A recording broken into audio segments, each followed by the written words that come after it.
Okay, if I get the angles wrong, webcam, I'm videotaping differently, so it's hard to see what I'm shooting. I apologize in advance. So I'm gonna review today the alienware m17x R3. So if you're wondering and confused about the models, the M17X will be like your iPhone 1, and then the R2 will be iPhone 2, and then R3 will be the iPhone 3, and then the R4 will be the iPhone 4, and then the Alienware 17 will be the iPhone 5.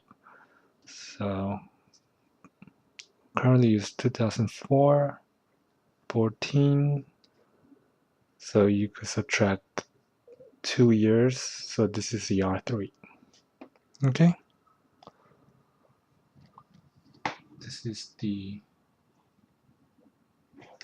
red version, or the Mumpus color. I'm not sure if I'm saying it correctly. So that's that. So at the back it has your alienware lights and just your AC cord.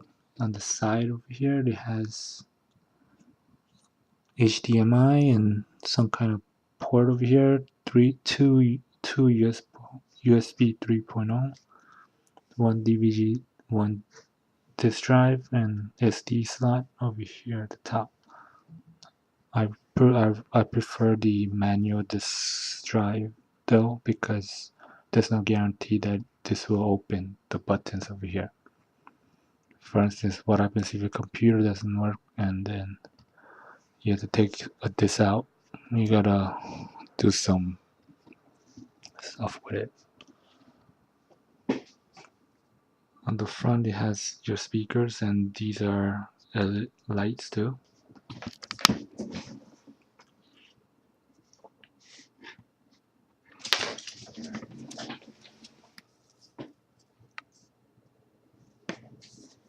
On the side it has Kingston lock, LAN port, VGA, another HDMI, some kind of card,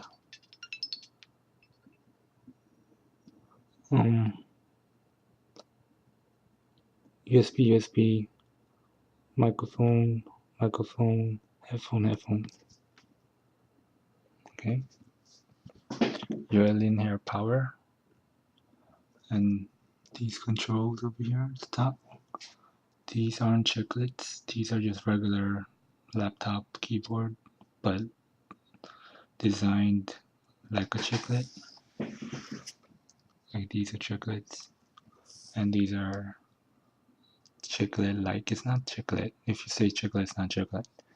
It's like laptop keyboard, but designed a little more curves. And then the body over here, like, it's like, I love this material though. It's like rubber, 20% rubber, 80% plastic.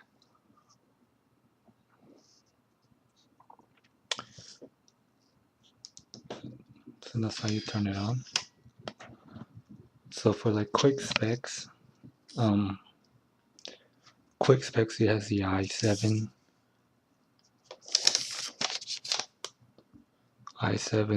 2 point something quad core, and it has two GPU. It has one Intel HD 3000 series, and this one is connected with Radeon HD 687M model, and has like 1 terabyte of hard drive. I did install Windows 7 and had problems because of BIOS or something. So I put Windows 8. Also that also I really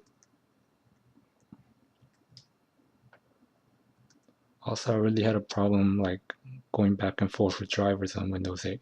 So that's a big negative. And also couldn't install Windows 7 correctly. So that's why I went back to Windows 8, if that makes sense. There's some kind of BIOS setting in Dell or Alienware that makes it that's blocking you from entering registry. So you have to go to command prompt and then manually enter registry. So that's a big negative. Also has a glossy screen. It looks good in the dark, but it doesn't look good in the night.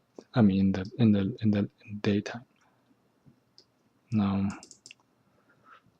let's go with the positive stuff that I like. I like the screen. I like the design itself. This design is much better than the Asus gaming series. When you play with these keyboards, you see my hand. This palm rest is if it does get sweaty, it's easy to clean. I mean, this is like one of the best cleaning material ever. The keyboards are like very well made. The speakers are awesome too. These are awesome, but I really don't like the flex. I wish it was just a button or a very responsive lighting, but you have to press it hard.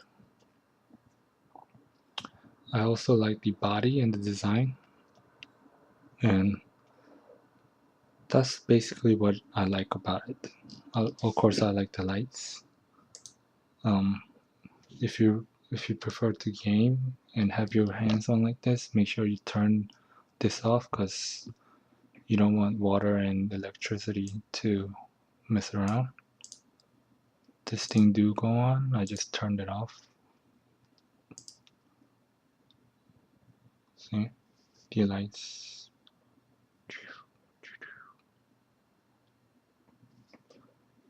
I'm gonna put it back. Okay, just leave it how it is. Okay, now the pros. I mean the cons. Like I love the fact that you could change your GPU. It's very simple. It's like it takes like 3 minutes to change your GPU on this laptop. I wish laptop makes you change your GPU more frequently and the parts are available to you to purchase one. Like I can't find another GPU. I want to put NVIDIA on it, but I can't find it anywhere. So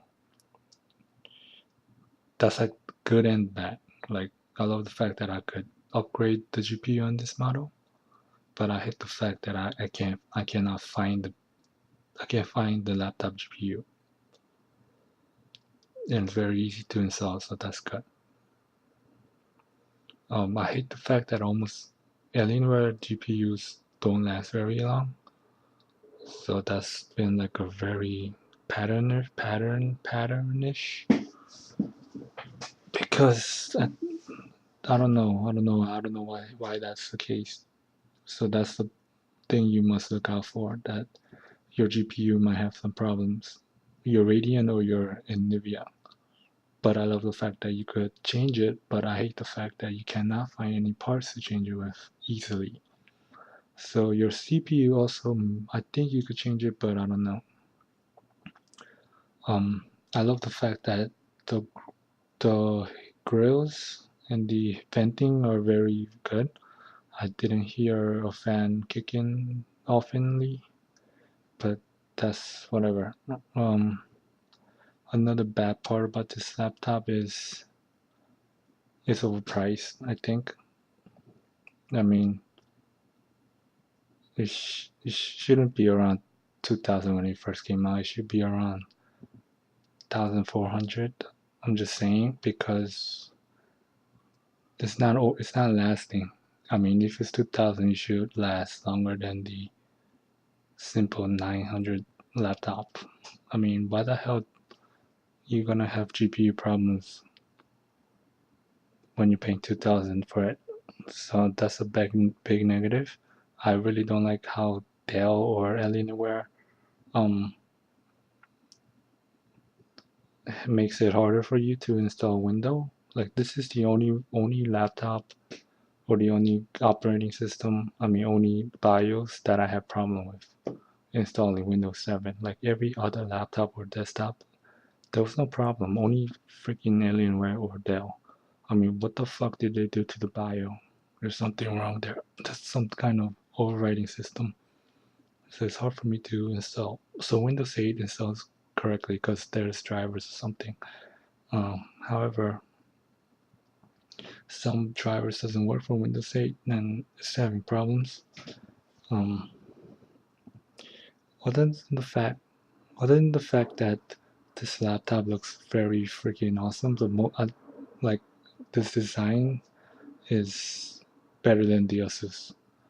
Um, this design does go neck and neck with MacBook Pro, but this one has more. You could do more stuff with this. That's my opinion. But then I don't like the fact that the GPU dies out on you after 3 or 2 years. But I do like the fact you could change your GPU. It's just a matter of time where companies make you customize your laptop GPU, and matter of time where companies will have that available for you to you. So that's good in this part. Just keep in mind that all Alienware has GPU problems if you abuse it, or if you that's the main thing I think for them. GPU problems and maybe like driver problems. That's the driver problems can be avoided if you know what you're installing. Other than that, if you're a newbie and you're installing like weird drivers, your computer will fuck up, and then you'll have problems like, oh my god. So this is why people hate Alienware, because they seem